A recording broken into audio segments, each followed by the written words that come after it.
পৃষ্ঠা 258।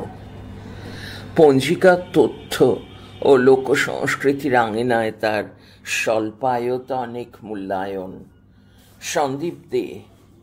দৈনন্দিন জীবনের প্রতিটি ক্রিয়াকর্মে পঞ্জিকার যে ব্যবহার আমরা করে থাকি তা স্মার্ত পণ্ডিতদের দ্বারা গণিত ও একই সঙ্গে জ্যোতিষ চর্চায় চর্চিত এক গ্রন্থ বিশেষ। প্রাচ্যবিদ্যার্ণব নগেন্দ্রনাথ বসু মহাশয়ের কোষ গ্রন্থ বিশ্বকোষে পঞ্জিকা সম্পর্কিত যে ধারণাটি আমরা পাই তা হল তিথি বারাদি পঞ্চাঙ্গযুক্ত পত্রিকা, চলিত -পাঁজি। বৎসরের প্রথমে দৈবজ্ঞের নিকট হইতে পঞ্জিকা শুনিতে হয়, ইহা শ্রবণে অশুভ বিদুরিত হয়। উদ্ধৃতি শুরু: 12 হরতি দুঃ স্বপ্নং নক্ষত্রং পাপনাশনং তিমির্ভবতি গঙ্গায়া যোগঃ সাগর সঙ্গমঃ করণং সর্বতীর্থানি শ্রায়ন্তে দীন পঞ্জিকা। দাঁড়ি উদ্ধৃতি শেষ। দৈবজ্ঞ। দীনপঞ্জিকা শুনিলে বার ফলে দুঃস্বপ্ন নাশ, নক্ষত্রে পাপ নাশ, তিথিতে গঙ্গাতুল্য ফল, যোগে সাগর সঙ্গম সদৃশ্য ও করণে সকল তীর্থ ফল হয়। জ্যোতি সত্য বৃত বরাহ বচনে লিখিত আছে, বার এবং নক্ষত্র ইহারা দুঃস্বপ্ন ও পাপ নাশক। তিথি আয়ুষ্করী, যোগ বুদ্ধি বর্ধক, চন্দ্র সৌভাগ্যপ্রদ ইত্যাদি। যাহারা প্রতিদিন পঞ্জিকা শ্রবণ করেন তাহাদের এই সকল ফল লাভ হয়। পাদটিকা 1। ব্রাহ্মণ্য গোষ্ঠী বিভিন্ন স্মৃতিশাস্ত্রে মানুষের দৈনন্দিন জীবনের ভালো মন্দ নির্ণয়ের যে মাত্রাটি নির্দিষ্ট করেছেন তার টানেই ধর্মভীরু মানুষ বারবার তাঁদের শরণাপন্ন হতে বাধ্য হয়েছে। ফলত তাদের মনের মধ্যে সৃষ্টি হয়েছে সংস্কার ও বিশ্বাসের নানান ঘাত প্রতিঘাত। অন্যদিকে স্মৃতিশাস্ত্র কেন্দ্রিক ছুতমার্গের প্রসঙ্গটি মানব সম্প্রদায়ের সামাজিকতার মধ্যে যে ব্রাত্য উদ্ধৃতির মধ্যে ব্রাত্য ধারণার উন্মেষ ঘটিয়েছে তাতে ভিন্ন অবস্থানে থাকা মানুষ নিজ নিজ সাংস্কৃতিকতার চর্চায় ব্যাপৃত থেকেছে। পৃষ্ঠা 259। বৈদিক যুগে যজ্ঞানুষ্ঠানের বিভিন্ন ক্রিয়াকলাপের দিনক্ষণ নির্দিষ্ট করা হয়েছে সূর্যের উত্তরায়ণ ও দক্ষিণায়ন এই দুটি বিষয়কে মাথায় রেখেই। ফলে বেদের একটি শাখা জ্যোতিষে আলোচিত হয়েছে সূর্যচন্দ্রের গতি, উত্তরায়ণ দক্ষিণায়ন বিভাগ, ঋতু বিভাগ, মাস দিন তিথি নির্ণয় ও সূর্যগ্রহণ ও চন্দ্রগ্রহণের নানান তথ্য। খ্রিস্টীয় 5ম শতকে আর্যভট্ট বরাহমিহির জ্যোতির্বিদ্যার সূক্ষ্ম আলোচনায় অগ্রসর হয়ে এক রহস্যালোকিত দ্বার আমাদের সামনে উদ্ঘাটন করলেন। এর ফলে আমরা পঞ্জিকার আদি রূপটির সন্ধান পাই। ধীরেন্দ্রনাথ বন্দ্যোপাধ্যায় তাঁর গ্রন্থে লিখছেন: উদ্ধৃতি শুরু: বেদাঙ্গ জ্যোতিষের কালে ফলিত জ্যোতিষের পৃথক অস্তিত্ব ছিল না, গণিত জ্যোতিষের সঙ্গে তা এক ছিল। বরাহমিহিরের গ্রন্থেই ফলিত জ্যোতিষের অস্তিত্ব বিশদভাবে লক্ষ্য করা যায় এবং তার অল্পকাল পরেই রাশিভিত্তিক জ্যোতিষ ও কোষ্ঠী গণনার পদ্ধতি প্রচলিত হয়। উদ্ধৃতি শেষ। পাদটিকা 2। আর্যভট্ট প্রাচীন বেদাঙ্গ জ্যোতিষের প্রচলিত পদ্ধতির সংস্কার সাধন করে স্বকীয় বিশুদ্ধ সিদ্ধান্ত প্রতিষ্ঠা করেন। বরাহমিহির তাঁর পঞ্চসিদ্ধান্তিকার বন্ধনীর মধ্যে সূর্য সিদ্ধান্ত, রোমক সিদ্ধান্ত, মৌলিক সিদ্ধান্ত, পৈতামহ সিদ্ধান্ত ও বশিষ্ঠ সিদ্ধান্ত, বাশিষ্ঠ সিদ্ধান্ত বন্ধনী শেষ এর মতামত সংগ্রহ ও আলোচনা করেছিলেন। তিনি যে তাঁর 5টি গ্রন্থে জ্যোতিষ শাস্ত্রকে নিয়ে বিশদ আলোচনা করেছেন সেগুলি হল: 1. বৃহৎ সংহিতা, 2 বৃহৎ বিবাহ পটল, 3 পল্লব বিবাহ পটল, 4 বৃহৎ জাতক ও 5 লঘু জাতক। এই 5টি গ্রন্থের সম্বন্ধে এক আলোচনায় আমরা দেখি। উদ্ধৃতি শুরু। বৃহৎ সংহিতা জ্যোতিষশাস্ত্রের সর্বশ্রেষ্ঠ গ্রন্থ। তন্ত্র, হোরা ও সংহিতা নামক 3 ভাগে গণিত, গণিত জ্যোতিষ ও ফলিত জ্যোতিষ আলোচিত। তৎকালীন ভারতবর্ষে অনুশীলিত সর্ববিধ বিজ্ঞান ও বৈজ্ঞানিক চিন্তাভাবনার সংকলনমূলক এই গ্রন্থের এনসাইক্লোপিডিয়া প্রধান আলোচ্য রবি প্রভৃতি অষ্টগ্রহের এবং সপ্তর্ষি ধূমকেতু প্রভৃতির রাশি সঞ্চরণ হেতু শুভাশুভ ফল, গ্রহ সমাগমের ফল, বর্ষফল, শস্যফল, আবহবিদ্যা বন্ধনীর মধ্যে বৃষ্টিপাত, উল্কাপাত, পরিবেশ প্রভাব বন্ধনী শেষ, প্রাণীবিদ্যা, ভূবিদ্যা, উদ্ভিদবিদ্যা, বাস্তুবিদ্যা প্রভৃতি। তাঁর দ্বিতীয় ও তৃতীয় গ্রন্থে জ্যোতিষ শাস্ত্রানুসারে বিবাহের শুভাশুভ কাল নির্ণীত। চতুর্থ ও পঞ্চম গ্রন্থ দুটি হোরা শাস্ত্র সম্পর্কিত। উদ্ধৃতি শেষ। পাদটিকা 3, পৃষ্ঠা 260। গুপ্ত রাজত্বকালে পাশ্চাত্যের জ্ঞান ও ক্যালেন্ডার পদ্ধতির সমস্ত ধারণা ভারতে এসে প্রবেশ করে। জন্ম নেয় সূর্য সিদ্ধান্ত ধারণাটি। এই মতে বছর শুরু ধরা হয় বাসন্ত বিষুব থেকে, অর্থাৎ বৈশাখ মাস থেকে। এই সূর্য সিদ্ধান্তর ভিত্তিতে গণিত, বার, তিথি, নক্ষত্র, যোগ ও করণযুক্ত প্রতিদিনের পঞ্চাঙ্গ তালপত্রে লিপিবদ্ধ করে বছরের শুরুতে দৈবজ্ঞরা গ্রামে গ্রামে ঘুরে তা গ্রামবাসীদের শুনিয়ে আসতেন। বলা বাহুল্য এটাই ছিল তাঁদের বংশানুক্রমিক পেশা। উদ্ধৃতি শুরু। সবই অবশ্য লেখা দুর্বোধ্য সাংকেতিক চিহ্নে, সাধারণের বোধগম্যের বাইরে। এগুলো বুঝতেন সমজদার পণ্ডিতজন এবং দৈবজ্ঞ ব্রাহ্মণের দল।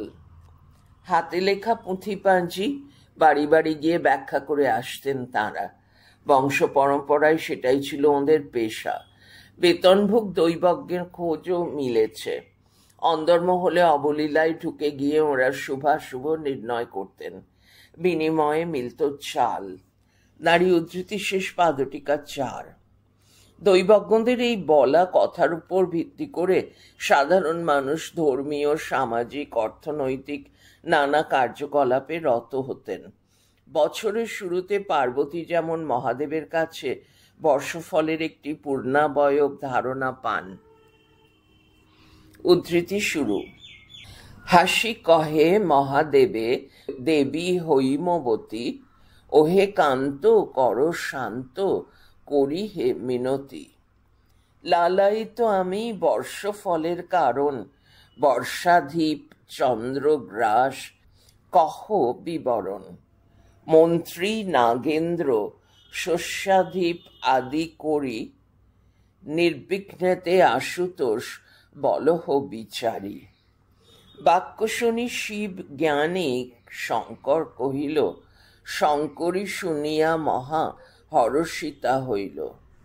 তারই উদ্ধৃতি শেষ। পাদটিকা 4। ঠিক তেমনি সমাজে দৈবজ্ঞদের স্থান শীর্ষে ছিল, কারণ মহাদেবের মতো তাঁরাও বর্ষফলের এক প্রাক ধারণা দিতে পারতেন যা সাধারণ মানুষের কাছে অজ্ঞাত। বাংলাদেশে পঞ্জিকা গণনার ইতিহাস সম্বন্ধে টুকরো টুকরো নানান তথ্য আমরা পাই। ভারতকোষের 4th খণ্ডে এ সম্বন্ধে আলোচনাটি আমাদের নজরে আসে। উদ্ধৃতি শুরু। বাংলাদেশে পঞ্জিকা গণনার ইতিহাস অতি প্রাচীন। এ সম্বন্ধে নবদ্বীপ পঞ্জিকার নাম জানিতে পারা যায়। মনে হয় স্মার্ত রঘুনন্দন প্রথম উহার গণনা আরম্ভ করে। তৎপরে মহারাজা কৃষ্ণচন্দ্রের সময়ে রামকর বিদ্যানিধি নামে এক পণ্ডিত এই পঞ্জিকার গণনা কার্য সম্পাদন করিতে থাকেন। এই সকল পঞ্জিকা পুঁথির আকারে লিখিত হইত এবং কয়েকটি অনুলিপিও প্রস্তুত হইত। উদ্ধৃতি শেষ, পাদটিকা 6, পৃষ্ঠা 261।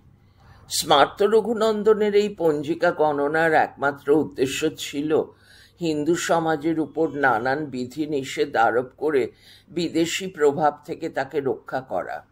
এর পরবর্তী সময়ে স্মৃতিশাস্ত্রে অভিজ্ঞ ও সংস্কৃতজ্ঞ পণ্ডিতেরা নতুন নতুন পঞ্জিকা সংকলনে উৎসাহী হয়ে উঠেছিলেন। ফলে অবিলম্বেই জন্ম নিয়েছে পঞ্জিকার ইতিহাসে নানা বিভ্রাটমূলক পরিস্থিতি।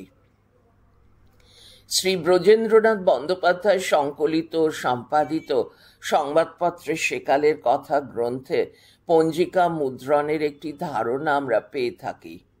উদ্ধৃতি শুরু। এতদ্দেশে নবদ্বীপ ও মৌলা ও বারৈখালী ও বাকলা ও খানাকুল ও বজ্রাপুর ও বালি ও গণপুর এই সকল গ্রামে পঞ্জিকা প্রস্তুত হয়। ইহার মধ্যে কতক আমাদের নিকটে পৌঁছিয়াছে। সকল পঞ্জিকা আইলে আগামী বৎসরের গ্রহণাদি ছাপানো যাইবেক। নারী উদ্ধৃতি শেষ, পাদটিকা 7। পঞ্জিকার মুদ্রণের ক্ষেত্রে শ্রীরামপুর প্রেসের ভূমিকাই সর্বাগ্রগণ্য। ঊনবিংশ শতাব্দীর দ্বিতীয় দশকে এই শ্রীরামপুর প্রেস থেকেই জনৈক রামহরি মহাশয়ের পঞ্জিকা প্রথম মুদ্রণের সৌভাগ্য লাভ করে। 1818 সালে শ্রীরামপুরের রামহরি সংকলিত সেই পঞ্জিকার পৃষ্ঠা সংখ্যা ছিল 153। একটি মাত্র ছবি, সূর্যের রথ টেনে নিয়ে চলেছেন এক দেবী, পাদটিকা 8। এছাড়া গ্রামীণ সমাজেও অবিলম্বে পঞ্জিকার মুদ্রণের কাজ আরম্ভ হয়। বলার অপেক্ষা রাখে না, মানুষের ব্যাপক চাহিদাই এর অন্যতম কারণ। উদ্ধৃতি শুরু। ফ্রেন্ড অফ ইন্ডিয়ার এক প্রবন্ধে বলা হয়েছে 1825 খ্রিস্টাব্দের মাত্র কয়েক বছর আগে মুদ্রিত পঞ্জিকার প্রচলন শুরু হয়। নদিয়ার অগ্রদ্বীপের নিকটবর্তী একটি গ্রামে গঙ্গাধর নামে জনৈক ব্যক্তি একটি পঞ্জিকা ছাপিয়ে প্রকাশ করেছিল। গ্রামাঞ্চলে পঞ্জিকা মুদ্রণের কথা এই প্রথম জানা যায়। এই পঞ্জিকাটি গঙ্গাধরের, ছাপার ভুল, আগে গঙ্গাধর হবে, ওটি ছাপা হয়েছে গঙ্গাধন। এই পঞ্জিকাটি গঙ্গাধরের নিজস্ব মুদ্রা যন্ত্রে মুদ্রিত হয়েছিল, কিন্তু মুদ্রণের কোনো সন তারিখ দেওয়া হয়নি। তবে 1825 খ্রিস্টাব্দের পূর্বেই যে প্রকাশিত হয়েছিল তাতে সন্দেহের অবকাশ নেই। পঞ্জিকাটি কৃষ্ণনগরের বিদ্যোৎসাহী রাজার নামে উৎসর্গ করা হয়েছে। উদ্ধৃতি শেষ, পাদটিকা 9, পৃষ্ঠা 262। এর পরবর্তীকালে কলকাতা ও তার পার্শ্ববর্তী অঞ্চলের বিভিন্ন প্রেস শ্রীরামপুর, অগ্রদ্বীপ, চন্দননগর, মায়াপুর থেকে যে সমস্ত পঞ্জিকা প্রকাশিত হয় তার অধিকাংশই পুঁজির অভাবে সময়ের গর্ভে হারিয়ে যেতে বাধ্য হয়েছে। তবে 1276 বঙ্গাব্দে দুর্গাচরণ গুপ্ত প্রকাশিত গুপ্ত প্রেস ডাইরেক্টরি পঞ্জিকা বহু বাধা বিপত্তি অতিক্রম করে আজও টিকে রয়েছে। উদ্ধৃতি শুরু। মঙ্গলময় ঈশ্বরের করুণায় ও প্রেরণায় সপ্তচত্বরিংশদ ধীবংশতম 147তম বছরে পদার্পণ করে 1423 সালের গুপ্ত প্রেস ডাইরেক্টরি পঞ্জিকা প্রকাশিত হল। উদ্ধৃতি শেষ, পাদটিকা 10। মুদ্রণের ফলে পঞ্জিকার যে সহজলভ্যতা বৃদ্ধি পায় তাতে মানুষের মধ্যে চাহিদা অবিলম্বেই বাড়তে থাকে। আর এই চাহিদার কথা চিন্তা করেই পঞ্জিকা প্রকাশক গোষ্ঠীবর্গরা লোকজীবন সংক্রান্ত বিষয়কে পঞ্জিকার মধ্যে প্রবিষ্ট করান। কিন্তু সংস্কৃতির আঙিনায় উচ্চবর্গীয় মানুষের পাশাপাশি নিম্নবর্গীয় সামাজিক মানব সম্প্রদায়ের আধিক্য দেখা যায়, একথা আমাদের প্রত্যেকেরই বিদিত। তবে মানুষের সংস্কৃতির স্বরূপ, লোকসংস্কৃতির আঙিনায় তার বিন্যাস ও পঞ্জিকায় লোকায়ত সমাজ কর্তৃক আচরিত একটি রূপালেখ্যর মাধ্যমে আমাদের বক্তব্য বিষয়ের একটি সামগ্রিক মাত্রা দান করা যেতে পারে। 2. মানুষের জীবনযাপনের আচরিত বিভিন্ন ক্রিয়াকলাপের মাধ্যমে সংস্কৃতি তার নির্দিষ্ট রূপাবয়ব লাভ করে। সংস্কৃতির সঙ্গে লোক শব্দটির সংযুক্তায়নে লোকসংস্কৃতি শব্দটির উদ্ভব। ইংরাজি পরিভাষায় এই লোকসংস্কৃতি শব্দটির অর্থ হল ফোকলোর, FOLKLORE, যদিও এই লোর LORE শব্দটির তর্জমায় সংস্কৃতি কথাটির প্রযুক্তিকরণের ক্ষেত্রে অনেকের আপত্তি আছে। তাঁরা এই লোর শব্দটিকে ভিন্ন ভিন্ন নামে চিহ্নিতকরণ করেন। তুষার চট্টোপাধ্যায় তাঁর লোকসংস্কৃতির তত্ত্বরূপ ও স্বরূপ সন্ধান গ্রন্থে লোকসংস্কৃতির স্বরূপ আলোচনা প্রসঙ্গে বলেছেন, উদ্ধৃতি শুরু, সভ্যতা ও সংস্কৃতি বিকাশের এক প্রান্তে আদিম সমাজ এবং অন্য প্রান্তে ক্রমগ্রসরমান উচ্চ সমাজ এবং তদনুসারে সংস্কৃতির দুই রূপ, আদিম সংস্কৃতি ও উচ্চ সংস্কৃতির মধ্যে প্রতিফলিত। পারস্পরিক সংযোগ ও সংহতির ভিত্তিতে গড়ে ওঠা লোকসমাজের পারস্পরিক আত্মিক সংযোগ ও জীবনযাপন পদ্ধতি থেকে উদ্ভূত সংস্কৃতি লোকসংস্কৃতি। তারই উদ্ধৃতি শেষ পাদটিকা 11, পৃষ্ঠা 263। ঐতিহাসিক, ভৌগোলিক, পরিবেশ, উৎপাদন রীতি, বন্টন ব্যবস্থা এবং জাতি, ধর্ম, বর্ণ, শ্রেণীর পটভূমির উপরেই সমাজের বিন্যাস গঠিত, আর লোকসংস্কৃতির বিকাশের পর্বটি এই বিন্যাসকে কেন্দ্র করেই গড়ে ওঠে। অন্যভাবে বলা যায়, এই লোকসংস্কৃতি কেবলমাত্র গ্রামীণ কৃষকের বাহিত সংস্কৃতি নয়, নাগরিক শ্রমজীবী মানুষের মধ্যেও এর স্বতঃস্ফূর্ত প্রকাশ লক্ষ্য করা যায়। তুষার চট্টোপাধ্যায় লোকসংস্কৃতির সামগ্রিক বিচারের ক্ষেত্রে একটি মানদণ্ডের নির্দেশ দিয়েছেন। তিনি বলেছেন, উদ্ধৃতি শুরু, লোকসংস্কৃতি হচ্ছে জনমানুষের ঐতিহ্য, সামাজিক রীতিনীতি ও বিশ্বাসের স্বতঃসারিত অভিব্যক্তি, যা ক্ষেত্র বিশেষে মৌখিক সাহিত্য, শিল্প, সঙ্গীত, নৃত্য, অভিনয়, আচার আচরণ, ধর্মক্রিয়া, বিশ্বাস, সংস্কার, তুকতাক, মন্ত্রতন্ত্র, পাল পার্বণ, উৎসব অনুষ্ঠান ইত্যাদিতে রূপ লাভ করে। তারই উদ্ধৃতি শেষ পাদটিকা 12। ধর্মের পরিশীলন মানুষের সংস্কৃতিগত দিকের এক অত্যাবশ্যকীয় অংশ। সে উচ্চ সংস্কৃতি হোক বা নিম্নবর্গের সংস্কৃতি, উভয়ের ধর্মের ভিত্তিতে নিজস্ব রূপ লাভ করে। উভয়েই ধর্মের ভিত্তিতে নিজস্ব রূপ লাভ করে। নগরায়নের প্রভাবে গ্রাম থেকে আগত মানুষদের মধ্যে সংস্কৃতির যে বিন্যাস, তা নগরকেন্দ্রিক সভ্যতার সংস্কৃতিগত জারণে এক নতুন মাত্রা পায়। ধর্মের এই পরিবর্তনীয় নতুন মাত্রাটিকে আঞ্চলিকতার মাত্রায় বিচার করলে তাতে কোনো দোষ ঘটে না। যদিও পারস্পরিক সংযোগ ও সংহতির ভিত্তিতে সমাজের ভিন্ন অবস্থানে থাকা মানুষের মধ্যে অ্যাকালটিউরেশন, ACCULTURATION বা সংস্কৃতিকরণের কাজটি মন্থর গতিতে চলতে থাকে। ঊনবিংশ শতাব্দীতে নাগরিক লোকসমাজে মুদ্রিত পঞ্জিকার যে প্রবেশ ঘটে, তাতে মানুষ নিজেদের আচরণীয় ধর্মবোধকে এক নতুন অর্থে ঝালিয়ে নেওয়ার সুযোগ পায়। কারণ পূর্বে গ্রামে দৈবজ্ঞদের মুখ থেকে শোনা সংস্কার ও লোকাচারের নানা বক্তব্য বিষয়কে মুদ্রণের সৌজন্যে হাতে পাওয়ার ফলে মানুষের কাছে পঞ্জিকার গুরুত্ব অবিলম্বে আরও বেড়ে যায়। তাই পঞ্জিকা নামক এই গ্রন্থটি মানুষের ব্যক্তিগত চাহিদার কথা মাথায় রেখেই ধর্মক্রিয়া, আচার আচরণ, বিশ্বাস, সংস্কার, বশীকরণ ও মন্ত্রতন্ত্রের ধারাটিকে যথাসম্ভব তুলে ধরার চেষ্টা করে। পৃষ্ঠা 264। পঞ্জিকার কলেবরে ধর্মক্রিয়া কেন্দ্রিক নানা বিষয়ের মধ্যে শাস্ত্রীয় দেবতার পূজা ও তৎসংক্রান্ত বিভিন্ন উৎসবের উল্লেখ আদ্যোপান্ত ছড়িয়ে রয়েছে। যদিও বর্তমানে পঞ্জিকাগুলিতে আঞ্চলিক উৎসব ও মেলার বর্ণনা আমরা পাই, তবুও বলা যায় স্মার্ত সৃষ্ট এই গ্রন্থটি প্রথম দিকে রক্ষণশীল মানসিকতার পরিপোষণে গ্রন্থ কলেবরে বিভিন্ন আঞ্চলিক উৎসব ও মেলার প্রবেশপথে বাধা প্রদান করেছিল। বোঝাই যায় ক্ষেত্র বিশেষে সেই রক্ষণশীলতাকে কেবলমাত্র মান্যতা দেওয়া পঞ্জিকা প্রকাশক গোষ্ঠীগুলির পক্ষে সম্ভব হয়নি।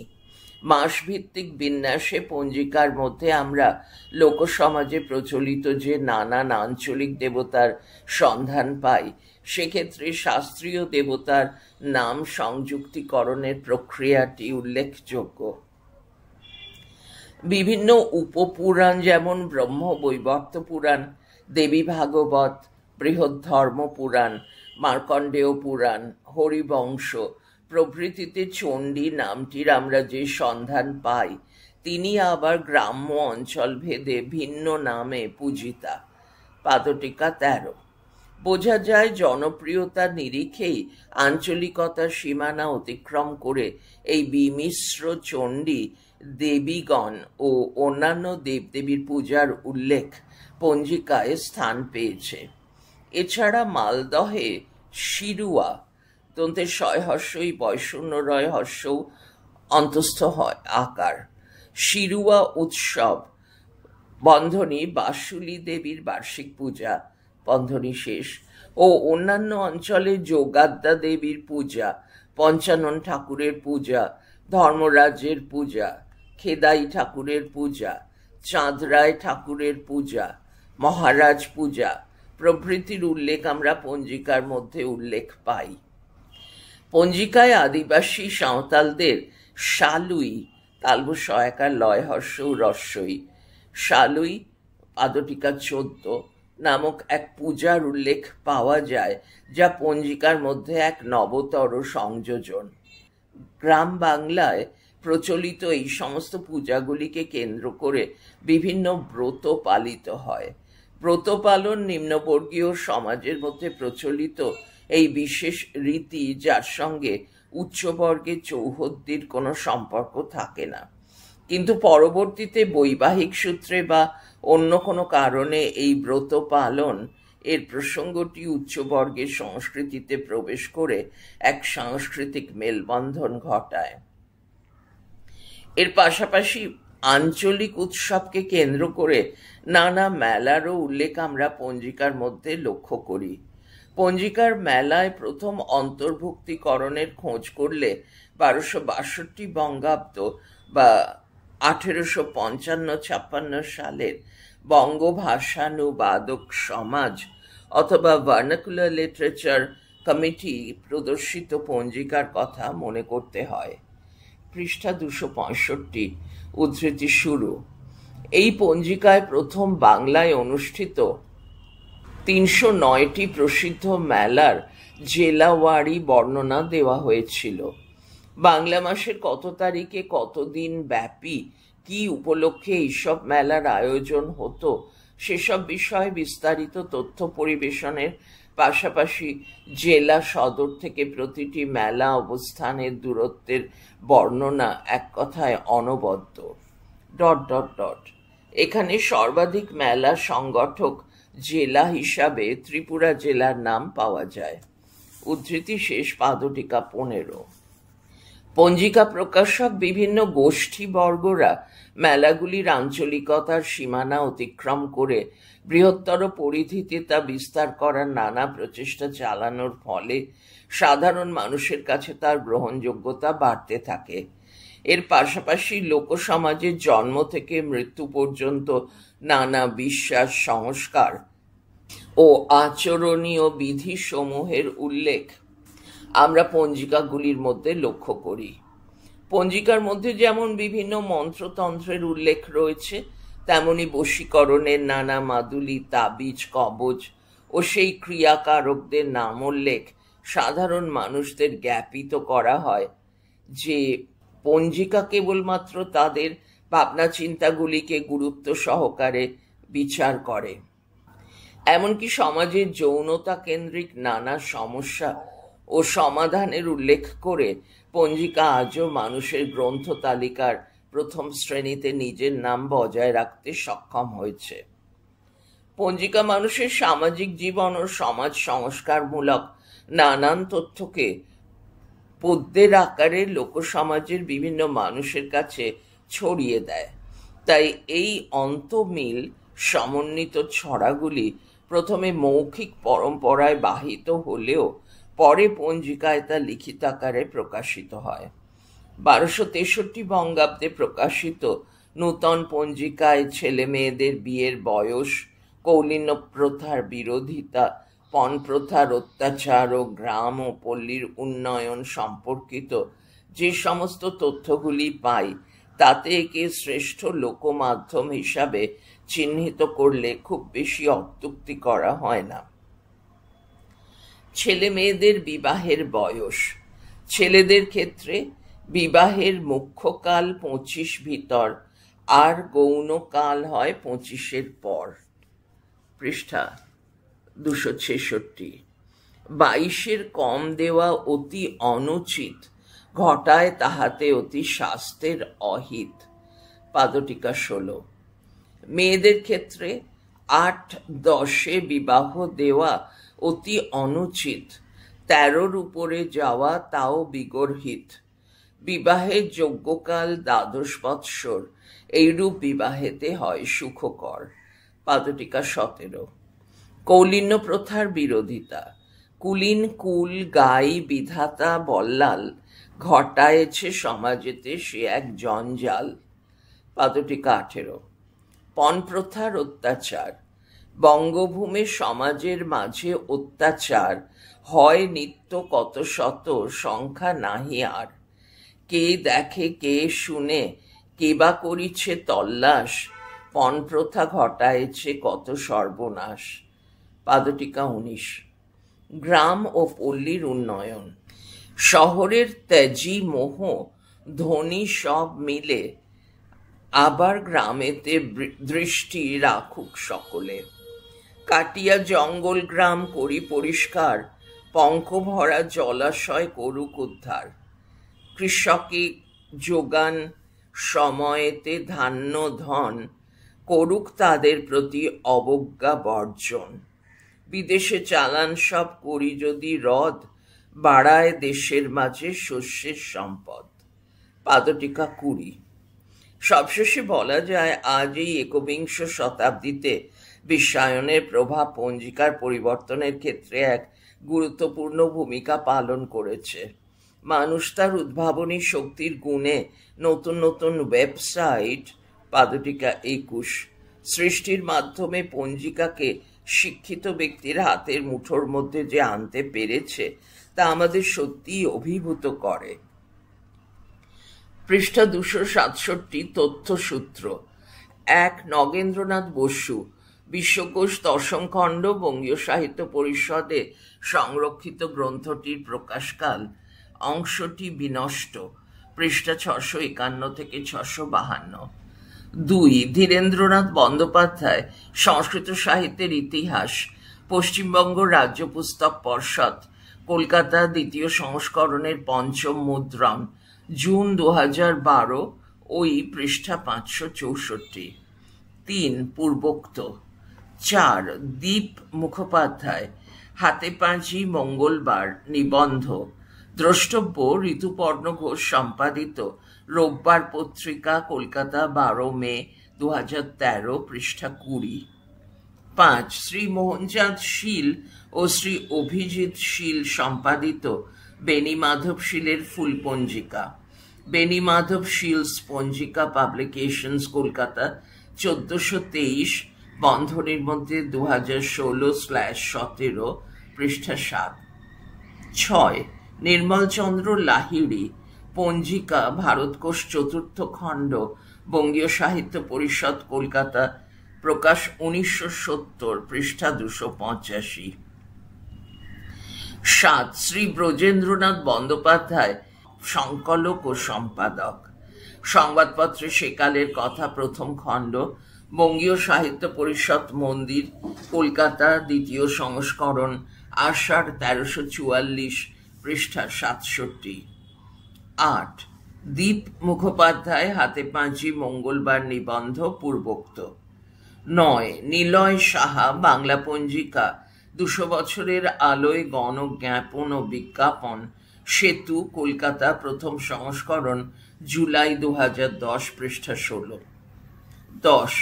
শ্রী অরিজিৎ রায়চৌধুরী সম্পাদিত গুপ্তপ্রেস ডাইরেক্টরি পঞ্জিকা, গুপ্তপ্রেস পঞ্জিকা প্রাইভেট লিমিটেড, কলকাতা, 1423, 2016/17, ভূমিকাংশ দ্রষ্টব্য। 11. তুষার চট্টোপাধ্যায়, লোকসংস্কৃতির তত্ত্বরূপ ও স্বরূপ সন্ধান, A Mukherjee and company private limited, Kolkata, প্রথম প্রকাশ জুলাই 1985, পৃষ্ঠা 86। 12. পূর্বোক্ত, পৃষ্ঠা 98। 13. পশ্চিমবঙ্গের বিভিন্ন জেলায় চণ্ডী ভিন্ন নামে পূজিতা। এসব ক্ষেত্রে অ্যাপ্রোপ্রিয়েশন ঘটেছে, আবার প্রত্যেকেরই পূজার দিনক্ষণও আলাদা। 5. এই দক্ষিণ 24 পরগনার ডায়নগর থানার অন্তর্গত মজিলপুর গ্রামে জয়চণ্ডী দেবীর 15 দিনব্যাপী বাৎসরিক পূজা। 7.